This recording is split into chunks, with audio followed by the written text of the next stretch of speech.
I appreciate the figures you gave us, Mr. Secretary, about the increases in oil and gas leases. Senator Barrasso said that hadn't happened in Wyoming, and I have to point out it hasn't happened in Utah. And let me give you some numbers and get some reaction. Between 2006 and 2009, the average quarterly lease sale netted $8 million. Half of that goes to in royalties. Half of that goes to the state, and half of that goes to the federal government. And in a state where they're having very tough budget problems right now, that's money that you can use. Just a week ago, on the 23rd of February, BLM held an oil and gas lease sale, and only 4 parcels were offered, and only 1 sold. And the total revenue from the sale was $6,300. You split $6,300 between the state and the feds and compare that to $8 million that was the average before you put in place these new regulations about reviewing these things. And my state legislature and governor get very concerned about the amount of revenue that is lost that they have been used to getting with respect to this. And you made a comment, or I guess it was Senator Udall made a comment about bringing certainty to this whole thing, and that businesses thrive on certainty. Just this last week, I had people who do the drilling in Utah in my office talking about the uncertainty that has come about and contrasting it to drilling on federal lands and drilling on state lands.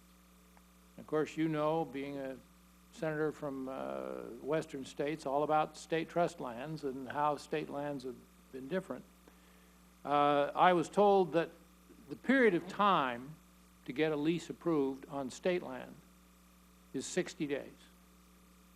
The period of time to get a lease approved on federal land, I don't know where they got this figure, but I'm sure they could get back at 550 days. And when you see this dramatic drop-off in the number of leases offered, and the dramatic drop-off in revenue available to the state, let alone the federal government, and the dramatic increase in time necessary to get to a lease, you have to ask the question, which I'm asking you now, have you done any studies about the economic impact of the new rules you put in place to slow everything down?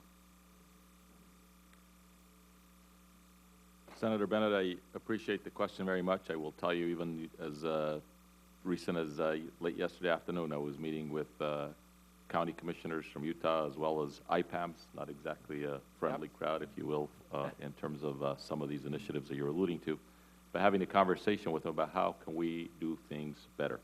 And we will have Director of Bob Abbey, BLM, go out and have additional meetings to see how we can do things better. We'll respond overall to what I think is the thrust of your question, that essentially it's our doing things differently in this administration, I think you would assert, is having a decline in all this economic activity in terms of revenue generation.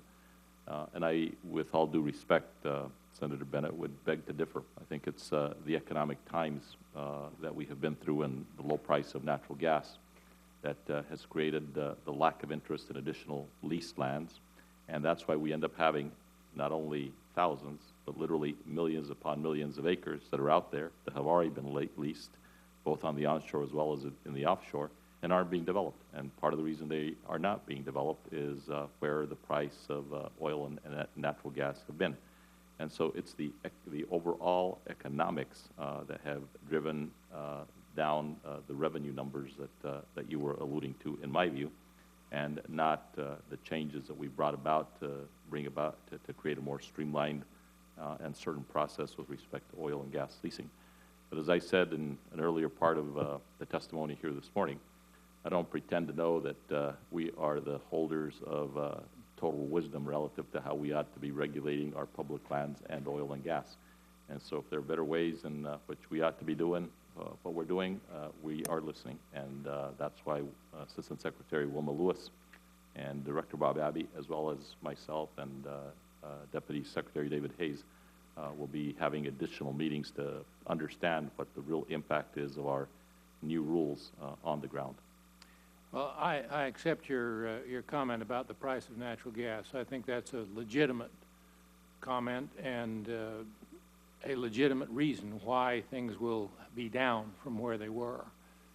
But I would just have you, as you go through the process you've just described, and I'm grateful to you for describing and your willingness to do that, compare the willingness and the ability of the state to produce a lease in 60 days and get it through, and the bureaucracy or whatever it might be that goes on with respect to doing the same thing on federal lands. The people who are involved in these leases tell me the folks on the ground in Utah, in the BLM office in Utah, are terrific, and that it is other things that slow everything down. And you're meeting with people, county commissioners and IPAMs and others, to talk about what those other things might be is very much welcome. Thank you. I see Senator Menendez has arrived and has not had a chance to ask any questions. Why don't I call on him?